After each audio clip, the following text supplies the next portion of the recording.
Magandang umaga po sa ating lahat. Ito po ang ika-unang linggo ng buwan ng Agosto.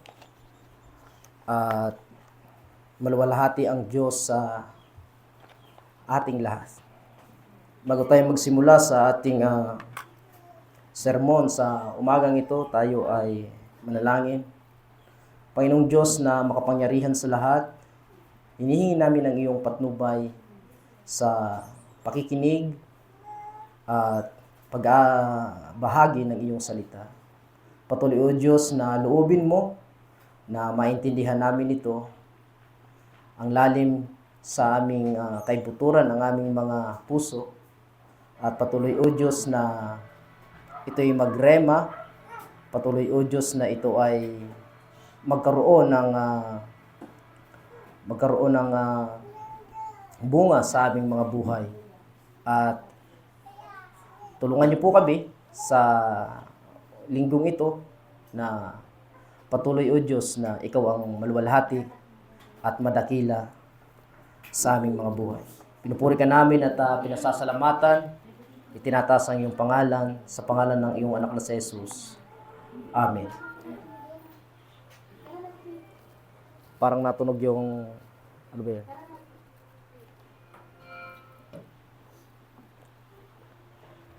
Okay, so kamakailan lang ay pumanaw ang isa sa mga Bible expositor na nagngangalang Dr. John MacArthur. Siya ay sinilang noong 1939 at namatay siya nitong taong 2025. Maraming nagbigay ng sentimiento patungkol sa Batikanong mga ngaral na ito. At isa ako sa mga taong nalungkot din sa kanyang pagpanaw. Ngunit sa kabilang banda ay may kagalakan sapagkat siya ay nasa piling na ng ating Panginoon. Isa sa mga tumatak na nakapag-impluwensya at may mga kontrobersiya ay ang kanyang libro na patungkol sa The Gospel According to Jesus. Meron itong pagbunyag sa mga maling pakahulugan sa Ebanghelyo at hinahamon nito na bumalik sa totoong Ebanghelyong nagliligtas ang mga tao. Siya isang manunulat din na maraming naisulat at napakinabangan ang kanyang mga sulat at ang kanyang mga komentaryo. At isa ako sa mga nagbenepisyo dito, katulad na lamang ng komentaryo niya sa aklat ng Epeso.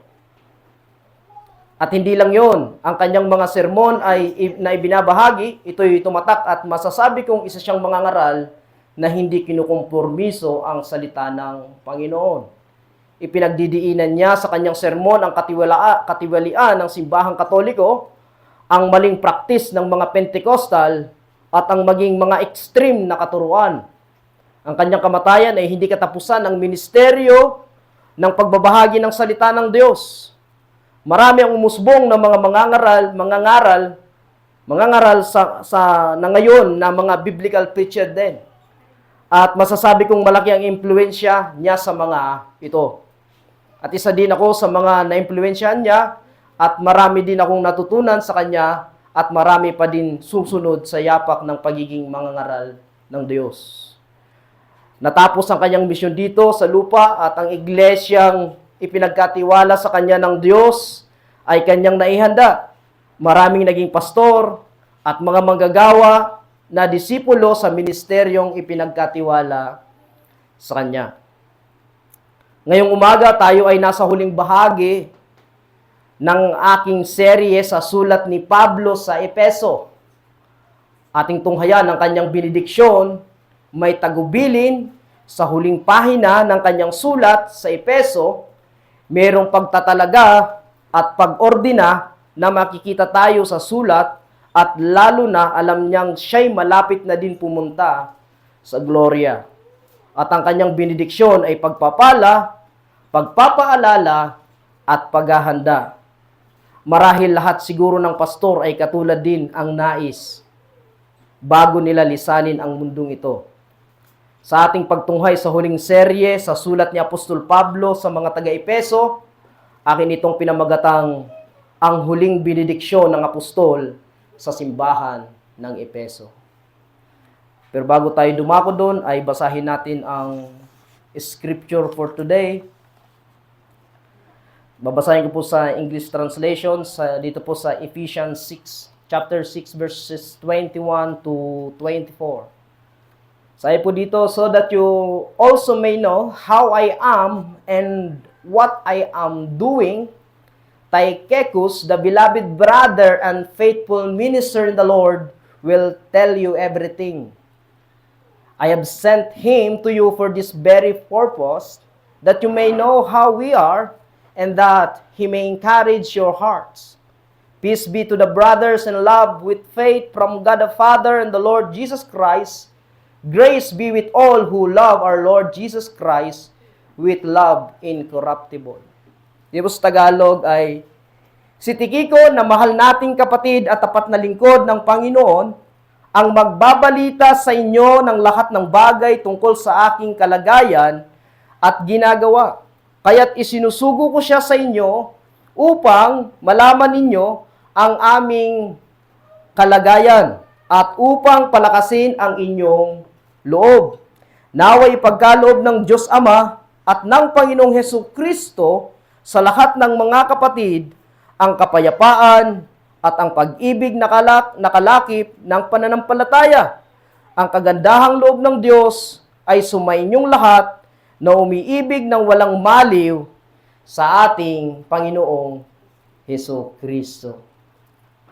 Maraming salamat sa Diyos at for the first time ay nabuo ko ang serye sa Aklat ng Epeso. At kung kayo po ay narito ng mga sunod-sunod na sermon na iyon, ay nawa po ay kayo nagbenepisyo sa Aklat ng Epeso at tinatawag po ang Aklat ng Epeso ng mga theologian na the Queen of Ephesus.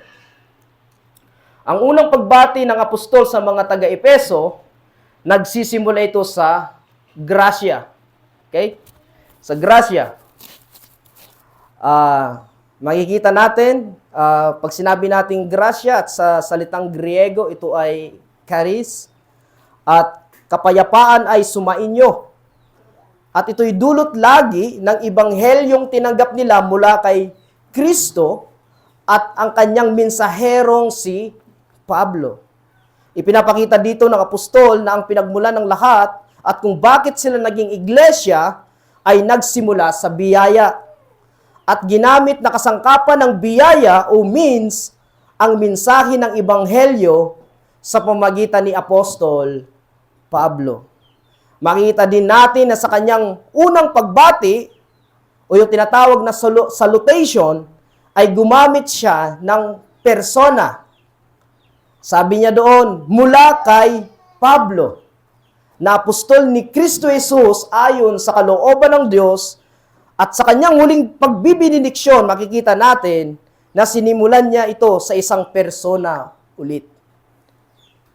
At ang binanggit niyang tao, walang iba kundi si Tychicus, na kanyang sinusulong sa ministeryo sa Epeso. Ipinagkatiwala ni Pablo ang mensaheng hindi nagbabago. Siya ang gumagarantiya kay Tychicus na sumailalim si Tychicus sa assessment ng apostol Pablo. At dito isinusugo niya bilang tagapagmensahe sa Epeso. Ibinili ng apostol na kay Tychicus nila malalaman ang lahat ng patungkol sa kalagayan ng apostol doon sa kulungan. At hindi lamang ang kalalagayan ng apostol, kundi para malaman nila ang hiwaga ng ebanghelyo para maging kalakasan nila sa buhay pananampalataya, maliwanag lamang na naisalin ni Pablo kay Tychicus ang nais nilang malaman patungkol sa Diyos.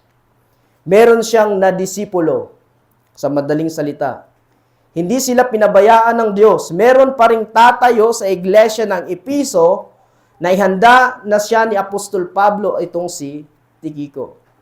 Siya ay minamahal na kapatid sa Panginoon at tapat ding kamanggagawa sa Panginoon, sabi ni Apostol Pablo. Ito ay pag-ordina kay Tychicus bilang maging, at doon sa aking pag-aaral, si Tychicus ay interim pastor. Pag sinabi nating interim pastor, ay pansamantalang pastor ng Epeso. Sapagkat nalalaman ng apostol na hindi na siya makakabalik sa kanila. Okay? Kung kaya't meron siyang pinagbilinan at nakakatiyak siya sa kanyang hinahabilinan, tiningnan ng apostol ang moral at ang espiritual na kalalagayan ni Tikiko. Marahil may mga interpretasyon na hindi daw naging pastor si Tikiko sa iglesia. Ngunit hindi yun ang mahalaga. Ang mahalaga dito ay nakita natin na si Tikiko ay itinalaga ni Apostol Pablo. Ngunit sabi ng Damascus University, sa sermon ni John MacArthur, sabi niya, yung mga naging pastor sa simbahan ng Epeso ay sila Timoteo, at ganun din si Tikiko, at ganun din ang Apostol Juan. Sila yung mga naging pastor ng simbahan ng Epeso. Sabi ko nga, ang mahalaga dito ay hindi kung matagal siya naging pastor, itong si Tikiko, o panandalian lang siya naging pastor. Ang mahalaga dito ay inordina siya ng apostol. At dito sa huli ng kanyang benediksyon, kung paano ang salutation, ay ganun din tinatapos sa isang benediksyon ng grasya. Simula sa grasya, ang katapusan ay grasya pa din. Kaya ang buhay ng Kristiyano ay nagsimula sa grasya, wag naman sana sa disgrasya ang katapusan, kundi maging grasya pa din ang katapusan ng ating paglilingkod sa ating Panginoon. So, grace be with all who love our Lord Jesus Christ with love incorruptible. Grace be with all who love our Lord Jesus Christ with love incorruptible. Hindi nagmamaliw na pag-ibig.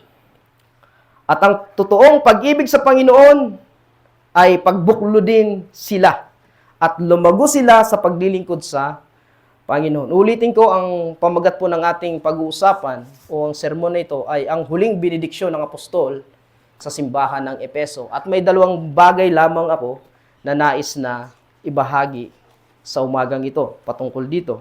Una, ang benediksyon na may pag-ordina. Una, ang benediksyon na may pag-ordina. At pangalawa, ang benediksyon ng biyaya, dulot ang kapayapaan, pananampalataya, at pag-ibig na walang maliw. Yun po yung pangalawa. Pangalawa, ang benediksyon ng biyaya, dulot ang kapayapaan, pananampalataya, at pag-ibig na walang maliw. So tingnan muna natin kung ano nga ang ibig sabihin ng grasya. So sabi dito ay ang tao ay bumagsak. Alam natin yon, in the first place, bumagsak, nagkasala, at nagkaroon ng pagpapala ng kaligtasan, at umaapaw ang busilak na tinatawag nating grasya ng Panginoon. At ang grasyang ito ay ipinapakita na sa pamagitan ng ating Panginoong Hesukristo at sa operasyon ng banal na Espiritu. At ang Espiritu ay alam natin na siya ay nag-ooperate sa soul ng tao. Okay? Yung tinatawag nating regeneration, ang banal na Espiritu ang kumikilos para mabago ang puso ng tao. So, makikita natin na ang grace ay unmerited favor.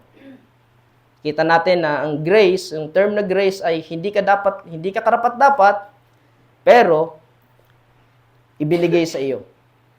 Okay, unmerited. Pag ibig sabihin, hindi ito gawa ng tao, ito ay gawa, pagkilos ng Diyos sa ating mga buhay. Katulad ng kaligtasan.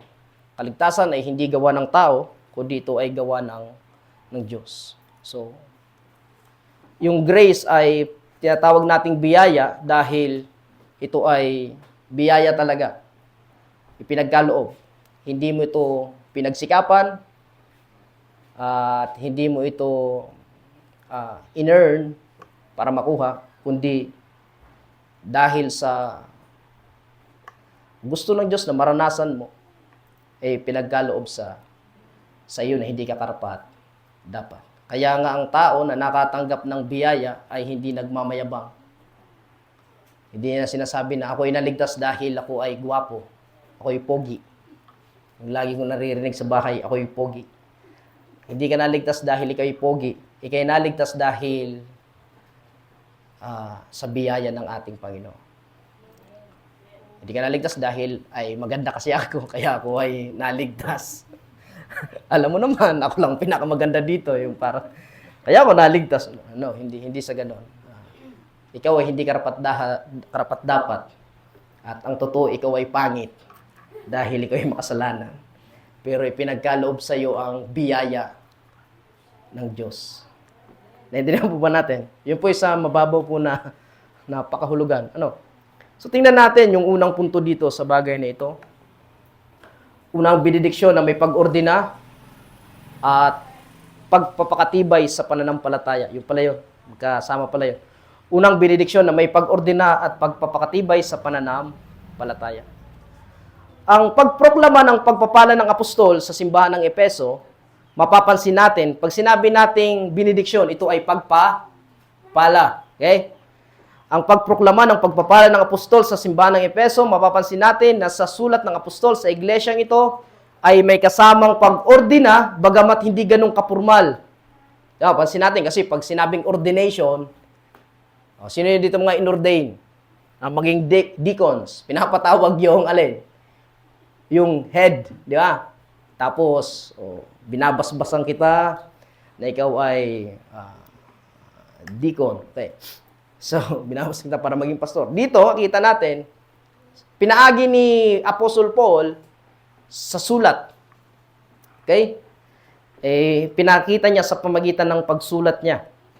Pero mariin niyang binanggit ang pangalan ni Tikiko na may kasamang mga gampanin si Tikiko sa iglesia ng Efeso. Makikita natin ang pagmamahal ng apostol sa iglesia ng Efeso. Dito sa ginawa niyang ito. Nasa mahigit 2 taong pamamalagi niya sa lungsod ng Efeso at naitayo ang simbahan.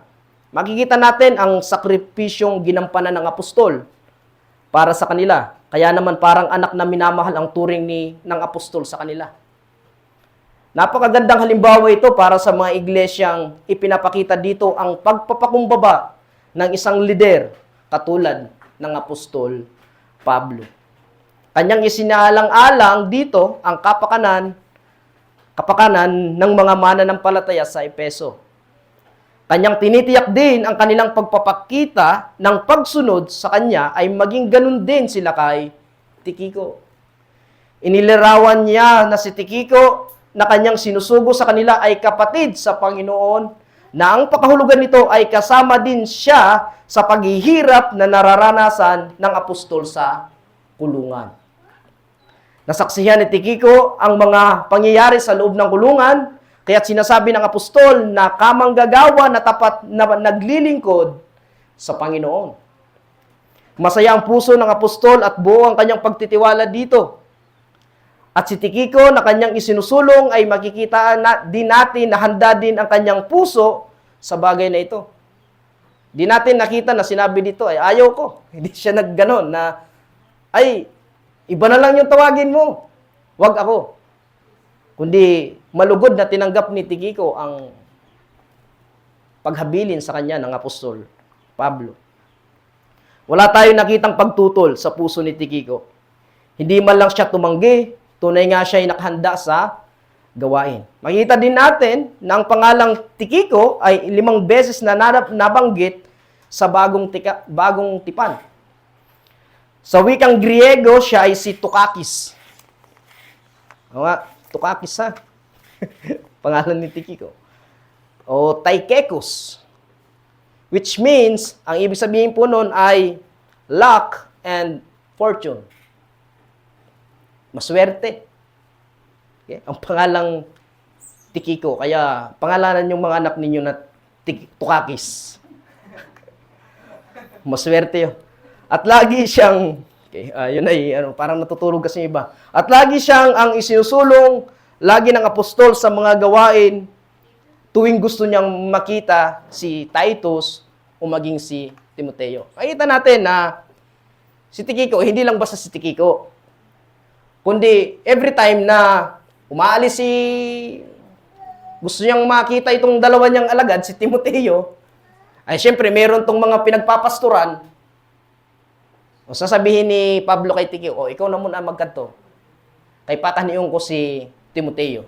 Kay gusto ko siya kay istoryahan. O gusto ko maimod si Tito, o Tikiko, ikaw na muna maghalili dito ngaya. Kay, para may using kahalili si Tito. Kay gusto ko siya mabaga. Okay? So, alam natin na ang apostol ay laging bulgar sa kanyang mga sulat. Di ba? Bulgar itong si Apostol Pablo. Kapag alam niyang mali ang ginagawa mo, papangalanan ka niya. Di ba? Meron siyang mga sulat na may pangalan talaga. Huwag kayong gumaya kay Hanes at Hambres na lumayo sa pananampalataya at marami pang binabanggit siya. Siya ay bulgar. Pero makikita natin dito, ang kagandahan nito dahil binanggit niya itong si Tikiko ng 5 beses. Talagang ibig sabihin po nito, pinagkakatiwalaan niyang maigi itong si Tikiko sa mga gawain sa Panginoon. Okay, so kita natin na ang pag-uugali ng kanyang mga nakakasama at mapapansin natin ng evaluation ng apostol kay Tikiko ay pawang maganda. Walang nabanggit na si Tikiko ay hugakon. Si Tikiko ay makibabayihon. So walang nabanggit na gano'n. Kundi si Tikiko ay tapat na lingkod ng ating Panginoon. Yun ang nababanggit niya. Siya talaga ay lubos na pinagkakatiwala ng apostol, anak ng apostol sa pananampalataya. Ngayon, anong magandang halimbawa ang ninanais ipinapakita sa atin ng mga pangyayaring ito? Ipinapakita dito na tulad din ng apostol, kahit hindi tayo apostol, dapat matiyak natin na meron tayong mga kasama na nami-mentor natin. Meron na ba tayong mga Timoteo? Na ibig kong sabihin na mawala man tayo sa mundong ito, ay merong susunod sa yapak ng pananampalataya na ating nilalakaran. Na mayroong mga susunod na henerasyong magpapatuloy sa buhay ng paglilingkod sa Diyos.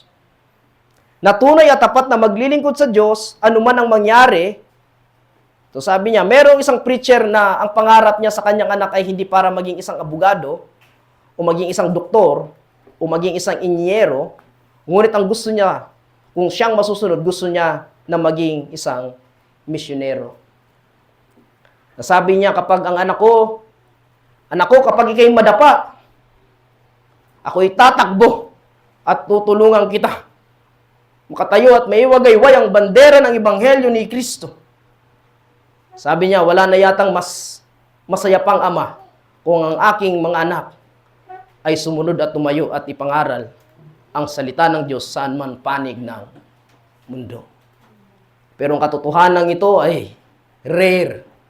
Sapagkat maraming mga magulang na Kristiyano na ang nais sa kanilang mga anak ay maging abogado, maging inyero, maging doktor, at kung ano pang maging nais nila. Pero walang nangarap, iwan ko lang kung meron, dito sa loob ng simbahan, na nangarap ng kanyang maging anak ay maging pastor o maging misyonero.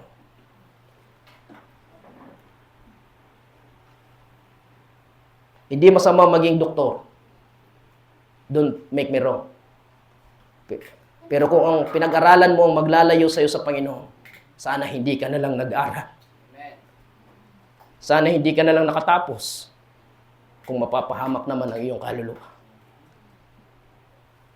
Kung ikay may naging pastor at naghirap ka para sa kaluwalhatian ng Diyos, at kung ikay aking anak, ako ay mas masaya. Dahil alam ko ang patutunguhan mo.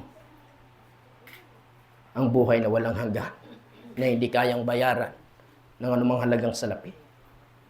Ang magbahagi ng salita ng Diyos. Kita natin dito na ako o ikaw na nakaririnig nito, inahamon tayo nito sa isang gawaing personal na magkaroon tayo ng Timoteo sa buhay na ito.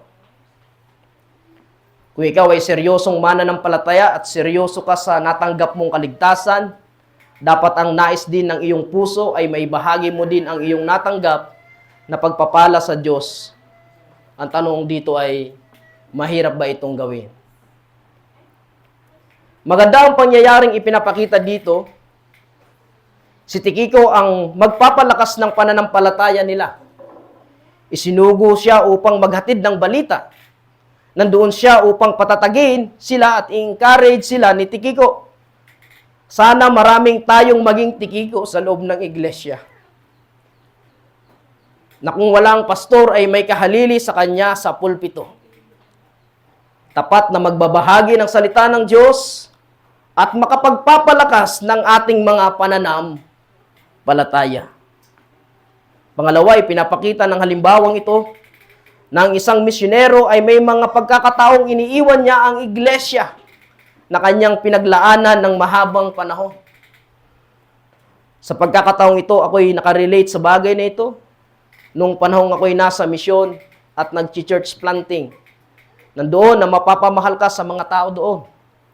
Mapapamahal ka sa iglesia, subalit ang masakit dito, yung darating yung mga panahon, nalilisanin mo sila at para sa panawagan ng Diyos sa ibang lugar.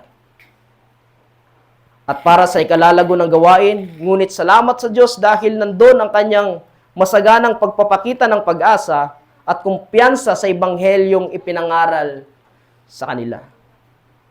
Merong isang pastor ako nakilala na sa loob ng mahigit 40 taon na paglilingkod niya sa iglesia, siya ay bumaba sa pulpito, sa pulpit ministry, at kanyang hinabilin ang iglesia sa mga bagong itinalaga.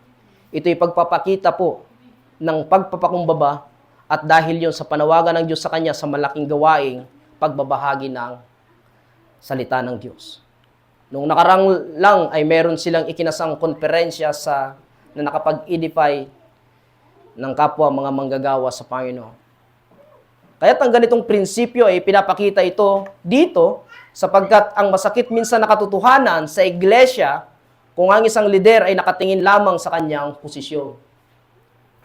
At para bagang threat sa kanyang mga bagong hinuhubog ng Diyos upang makapagbahagi ng salita o maging isang lider ng isang iglesia. Merong mga ganitong pangyayari minsan sa loob ng iglesia. Sa aking pagbimisyon, may mga simbahang akong napuntahan na ganito ang issue. At ang masaklap dito ay hindi na lumalago ang iglesia. Dahil yung mayroong mga, sabihin natin mayroong mga kakayanan o mga gifts, ay hindi talaga na gagamit. Nakakulong lang sila sa isang simbahan at mini-maintain na lang ang isang iglesia. Pero mga ganitong pangyayari, sa loob ng iglesia, sa aking pagmimisyon, may mga simbahan ako napuntahan na ganito. Merong nga mahigit 40 taon na silang iglesia, wala man lang naging daughter church. Dahil sa kaisipang sarado. Ang sakit nun. Kasi imbis na makahayot at dumami, sa kabilang banda, meron namang may mga kabaliktaran din naman. Isinusulong na ng pastor pero ayaw.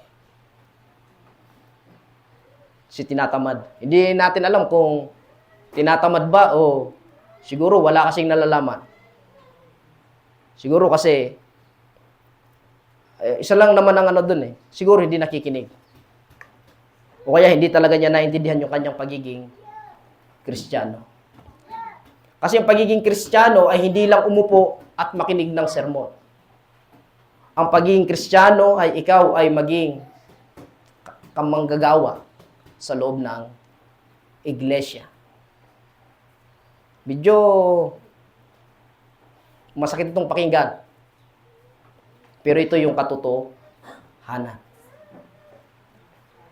Yung iba nga ng mga kulto ay masigasig sa pagbabahagi.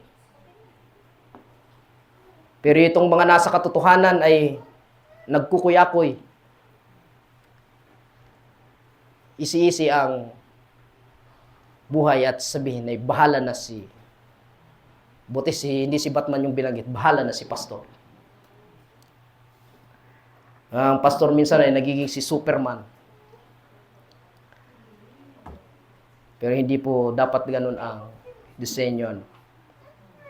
Dapat meron tayong malasakit sa iglesia. At kung ganito ang iglesia, nakakalungkot kapag ganito, mamamatay ang iglesia sapagkat walang na disciple o walang na disipulo. Kapag namatay ang leader ay hilong-talilong ang iglesia. Kanya-kanyang diskarte. Pansin niyo yan sa mga cults. Kakagulo yan. Nahahati yan. Nagkakagulo sapagkat walang papalit sa posisyon na kanyang naiwan. Minsan naman nag-aagawan, nag-uunahan. At ito rin ay nagiging dahilan upang bumagsak ang iglesia. Kaya ipinapakita dito at inilarawan dito na merong tinatawag na sistema. At hindi inaari, kasi ang totoo po niyan, hindi inaari ang iglesia ng isang pastor. Tayo po ay ipinagkatiwala lamang sa atin ang iglesia. Lagi po nating tandaan. At kung tayo man dito ay magkaroon ng mga gawain na dumating ang panahon na kayo na ang tumatayo sa pulpito, lagi niyong isipin na kung sino yung may mga kakayanan ay ihubugin at idisipulo at para magamit ng ating Panginoon. At kung ikaw ay alam mo na meron kang kaloob na ganito, dapat ay magpagamit ka sa Diyos. Pangalawa, ang benediksyon ng biyaya, dulot ng kapayapaan, pananampalataya, at pag-ibig na walang maliw. Ang benediksyon ng biyaya, dulot ang kapayapaan, pananampalataya, at pag-ibig na walang maliw. Ang kanyang benediksyon ay may bendisyon. Ephesians 6 verse 23. Ito sabi niya, "Peace be to the brothers and love with faith from God, the Father and Lord Jesus Christ." Sabi niya sa kahuli-hulihan, "Grace be with all who love our Lord Jesus Christ with love incorruptible." Sabi dito, naway ipagkaloob ng Diyos Ama, ng Panginoong Hesukristo sa lahat ng mga kapatid, ang kapayapaan at ang pag-ibig na kalakip ng pananampalataya. Ang kagandahang loob ng Diyos ay sumainyong lahat na umiibig na walang maliw sa ating Panginoong Hesukristo. Kapayapaan sa mga mananampalataya na dulot ng pagkakaisa sa diwa ng Ibanghelyong nagdadala ng pananampalataya, pag-ibig at biyaya ng pag-asa. Ang paghiwatig ng apostol sa kanyang benediksyon sa simbahan ng Efeso, mapapansin natin na ito'y may kaugnayan sa unang pagbati o salutation. Ito yung verse 1. At tapat na sumasampalataya kay Jesus. At ang patunay nito, yung verse 15, nabalitaan ang tungkol sa inyong pananalig sa Panginoong Jesus, ang inyong pag-ibig sa mga banal, kaya ang kanyang bendisyon ay may kaugnayan sa likas na kalalagayan nila bilang mananampalatayang nagtutulungan at nagmamalasakitan. At ang nais ng apostol ay manatili ito sa kanila.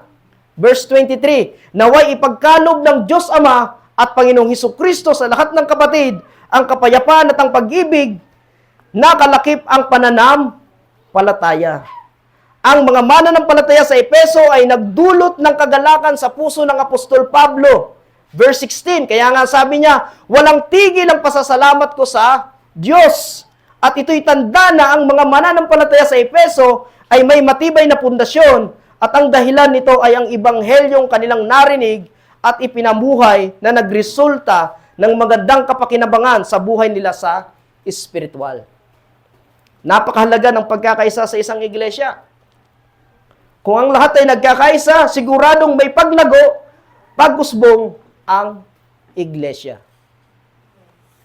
Dapat bawat Kristiyanong miyembro ng isang nasasakupang iglesia ay mayroong mataas na pagtanaw sa salitang kapayapaan.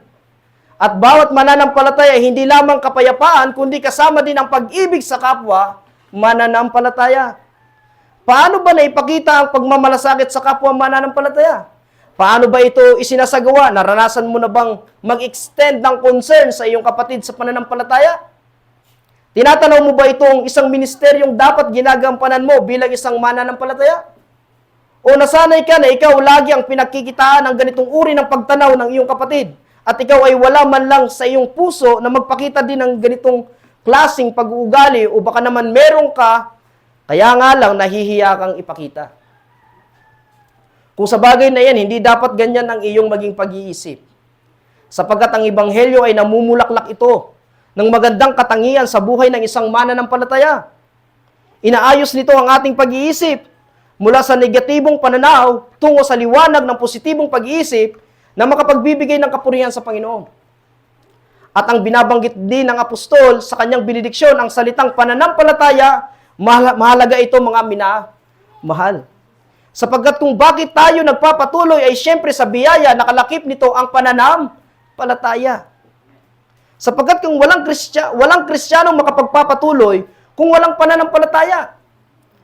At nililiwanag dito ng apostol na ang pananampalataya ay galing sa ating Ama at sa Panginoong Hesukristo, dapat ang pinaggagalingan ng pananampalataya.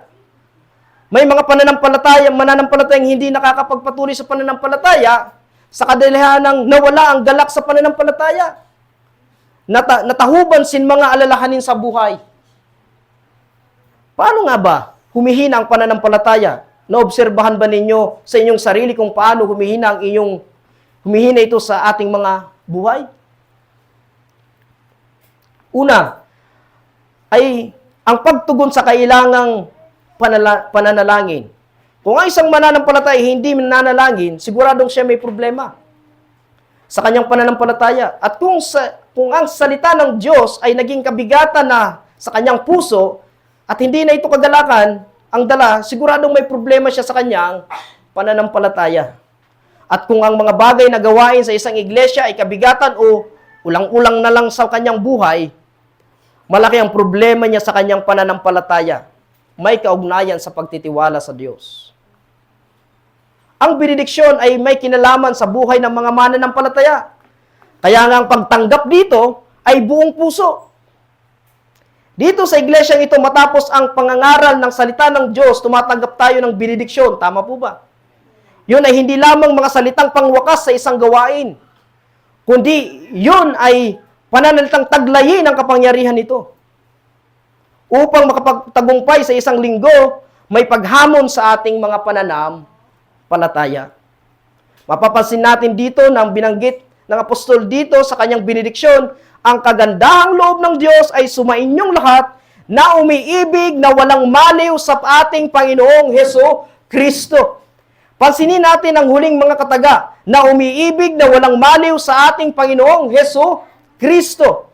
Na ang pahiwatig dito ng apostol ay para bagang pagpapaalala sa kanila na huwag mangyaring mawala ang una nilang pag-ibig sa ating Panginoong Hesukristo.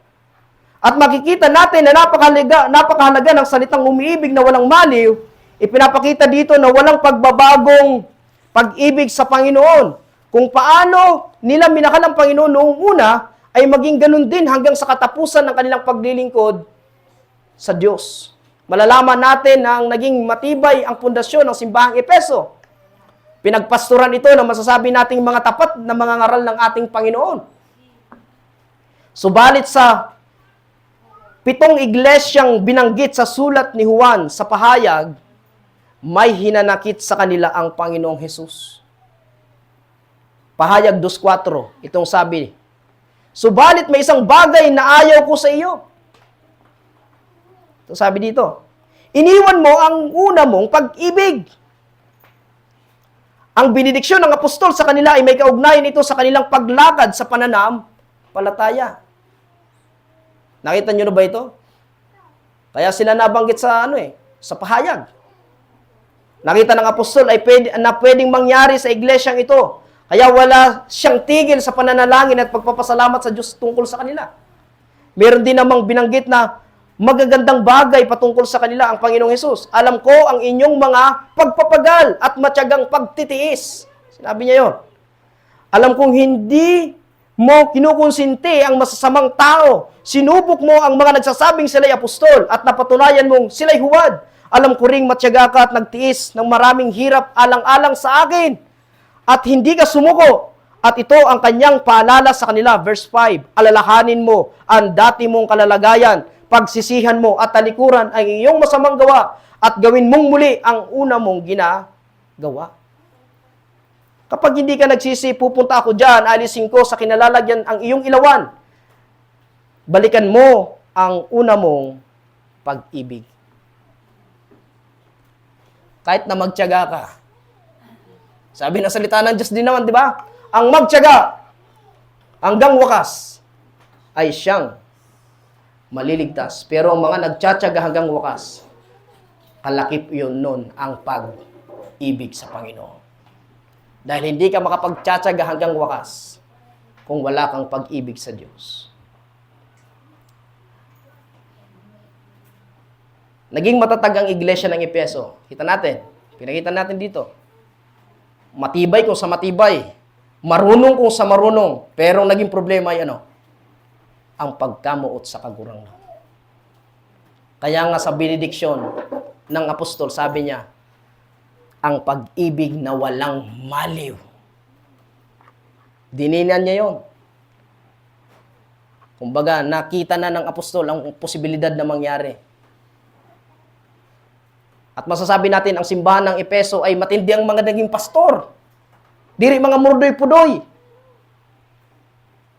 Nandun si Apostol Juan, si Timoteo, at ang ibibida niya, si Tikiko. Pero akay, di ba? Sa kauli-ulihan, nawala ang kanilang pag-ibig. Hindi dapat nawawala yon. Amin po ba? Okay, sabi dito, napakahalaga, no? Sabi dito, kapag hindi ka nagsisi, pupunta ako dyan, sabi ni Christ, aalisin kinalagyan ng iyong ilawan, balikan mo ang una mong pag-ibig. Napakahalaga nito, paalala sa mga mananampalataya. Dahil sa kinatagalan mo na mananampalataya, minsan ang iyong pananampalataya ay matanda na. Merong nga kanta si Kate Green, ang faith ko ay gurang na. Ang ako pangadji ay minsan marugi na. Minsan ganun. Hindi naman laging, tama po ba? Hindi naman laging energetic yung ka Na, dumarating yung panahon na, pag ang malainan ako, pagkamuot niya. Dumarating yun. Pero kahit ganun pa man ang mangyari, dahil ikay matanda na nanampalataya, kailangan mapanatili natin ang alin? Mapanatili natin ang kakisigan natin. Minsan ang pananalangin ay nagiging malamlam na ilawan. Alam niyo yung malamlam na ilawan? Yung nagrumirom. Ang iglesia ng Efeso ay bumagsak sa ganitong kalalagayan. Ngunit sila binigyan pa rin ng pagkakataon ng Diyos. Tunay nga ang benediksyon ng apostol, sabi doon. Tunay ang benediksyon dito, tingnan natin. Tunay ang benediksyon niya. Ang kagandahang kaloob ng Diyos ay sumainyong lahat na umiibig. Amen. Kasi ang hinihiling lang naman doon sa kanila ay ibalik nyo ang una nyong pag-ibig. Kaya yung grasya, nagmula sa grasya, natapos sa grasya at hindi sa disgrasya. Okay? So sabi doon ay, ang kagandahang kaloob ng Diyos ay sumainyo lahat na umiibig at walang maliw sa ating Panginoong Hesukristo. Sumaka nila pa rin ang kagandahang loob ng Panginoon nung sabihin niyang alalahanin mo ang dati mong kalalagayan, gawin mong muli ang ginagawa mo nung una. Ang ganitong pangyayari sa buhay ng mga mananampalataya sa Efeso ay posible ding mangyari sa iglesyang umiiral sa panahon natin ngayon. O maaari itong mangyari sa atin. Ito'y babala, mga minamahal sa atin. Kaya't ang ebanghelyo ng biyaya dulot ang kapayapaan, pananampalataya at pag-ibig na walang maliw ay manatiling bigyan ng mataas na pagtanaw sa ating mga buhay bilang mga mananampalataya. At habang tumatagal ay dapat mas lalo nating minamahal ang ating Panginoong Hesus. At ang benediksyon ay bigyang halaga ng bawat mananampalataya sapagkat ito'y bendisyon ng pagpapala at pagpapaalala sa ating lahat. At bilang konklusyon at pagtatapos sa sermong ito,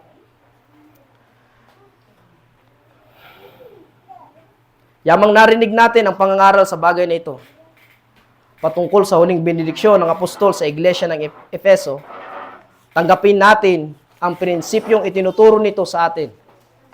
At uulitin ko ang benediksyon sa ganitong pagkakasabi. Naway pagkalob ng Diyos Ama ang Panginoon at Panginoong Hesukristo sa lahat ng mga kapatid, ang kapayapaan at ang pag-ibig na kalakip ang pananampalataya, ang kagandahang loob ng Diyos ay sumainyong lahat na umiibig na walang maliw sa Panginoong Hesukristo. Amen. Purihin po ang Diyos sa umagang ito.